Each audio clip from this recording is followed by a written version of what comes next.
Halo semuanya, selamat siang. Kami dari kelompok 8, kelas K34, mata kuliah Bahasa Indonesia, Fakultas Ilmu dan Teknologi Kebumian, Institut Teknologi Bandung. Pada kesempatan kali ini, kami akan mempresentasikan hasil karya tulis ilmiah kami yang berjudul Analisis Pengaruh Teknologi GPS terhadap Efisiensi Mobilitas Transportasi melalui Optimasi Rute dan Waktu Tempuh di Kota Bandung. Sebelumnya, perkenalkan anggota kelompok kami, saya Kani Fortuna, bersama rekan-rekan saya, Nailuddin Azhar Kindi, Aisyah Nadia Rizky, Dian Melani, Anissa Sekar, dan Ade Vito Azahara. Penelitian ini dilatar belakangi oleh kondisi Kota Bandung yang memiliki tingkat kepadatan lalu lintas tertinggi, dengan jumlah kendaraan mencapai 2,6 juta unit.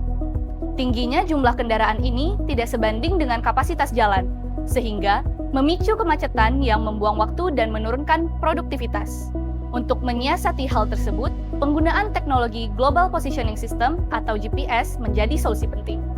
Namun, sejauh mana efektivitasnya secara nyata di lapangan, itulah yang menjadi fokus utama kajian kami. Selanjutnya, mengenai rumusan masalah akan dijelaskan oleh Ais. Berangkat dari latar belakang tersebut, kami merumuskan 3 permasalahan utama. Pertama, bagaimana mekanisme GPS dalam menentukan rute terbaik. Kedua, sejauh mana penggunaan navigasi ini berpengaruh terhadap efisiensi waktu tempuh. Dan yang ketiga, apa sajakah kendala teknis dan non-teknis yang justru menghambat efektivitas GPS itu sendiri. Untuk menjawab pertanyaan tersebut, kami menggunakan metode penelitian kuantitatif dengan pendekatan deskriptif. Pengumpulan data dilakukan melalui kuesioner terhadap 45 responden. Fokus wilayah yang kami analisis yaitu adalah titik-titik kemacetan yang ada di Kota Bandung, seperti daerah Pasteur, Soekarno-Hatta, dan juga kawasan kota. Baik, selanjutnya mengenai landasan teori dan profil pengguna akan dipaparkan oleh Dian. Secara teoritis, akurasi GPS di perkotaan sangat dipengaruhi oleh lingkungan sekitarnya. Keberadaan gedung bertingkat seringkali melemahkan sinyal atau memicu efek multipad. Selain itu, penerimaan teknologi ini oleh masyarakat juga kami ukur berdasarkan TAM, yaitu dari aspek persepsi manfaat dan persepsi kemudahannya. Berdasarkan data kuesioner dari 45 responden, mayoritas atau 48,9% menggunakan motor pribadi sebagai mode transportasi harian. Menariknya, 97,8% responden sangat mengandalkan aplikasi Google Maps saat berkendara. Ketergantungan ini sangat tinggi, terutama untuk menghadapi kemacetan terparah yang biasanya terjadi di daerah Pasteur pada jam sibuk, yaitu antara pukul 4 sore hingga 7 malam. Lalu, bagaimana dampaknya terhadap efisiensi waktu? Hal ini akan dibahas oleh Sekar.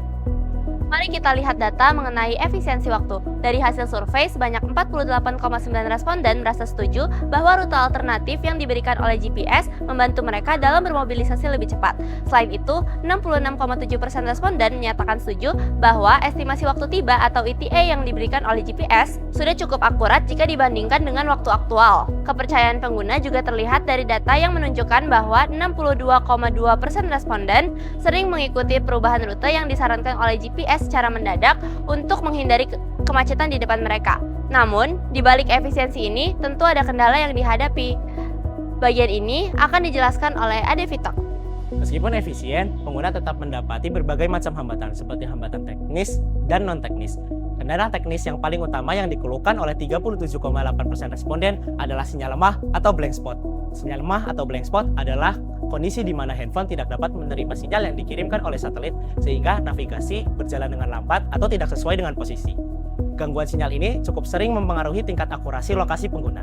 Sementara itu, kendala non-teknis terbesar adalah ketidaksesuaian peta dengan kondisi jalan yang dialami oleh 22,2% responden. Bahkan 35,6% responden menyatakan mereka cukup sering diarahkan ke jalur yang sulit diakses seperti gang sempit ataupun jalanan yang rusak. Hal ini menunjukkan bahwa pembaruan data spasial masih menjadi pekerjaan rumah bagi penyedia layanan GPS. Dan yang terakhir, untuk kesimpulan akan dijelaskan oleh Alkindi. Dari seluruh rangkaian penelitian ini, kami menarik 3 kesimpulan utama. GPS, khususnya Google Maps, terbukti berperan sangat krusial dan diandalkan untuk menghindari kemacetan parah di jam sibuk Kota Bandung. Kedua, penggunaan teknologi ini terbukti efektif meningkatkan efisiensi waktu tempuh harian pengguna. Rute alternatif dan prediksi waktu yang diberikan dinilai sudah cukup presisi. Dan ketiga, efektivitas ini masih terhambat oleh masalah sinyal atau blind spot serta data peta yang terkadang kurang sesuai dengan kondisi lapangan. peningkatan stabilitas sinyal dan pembaruan visual jalan atau mapping sangat diperlukan agar pengemudi tidak terjebak ke jalan sempit demi mencari rute tercepat.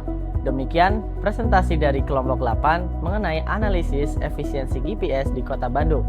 Semoga informasi yang kami sampaikan dapat bermanfaat. Kami mohon maaf jika ada kekurangan.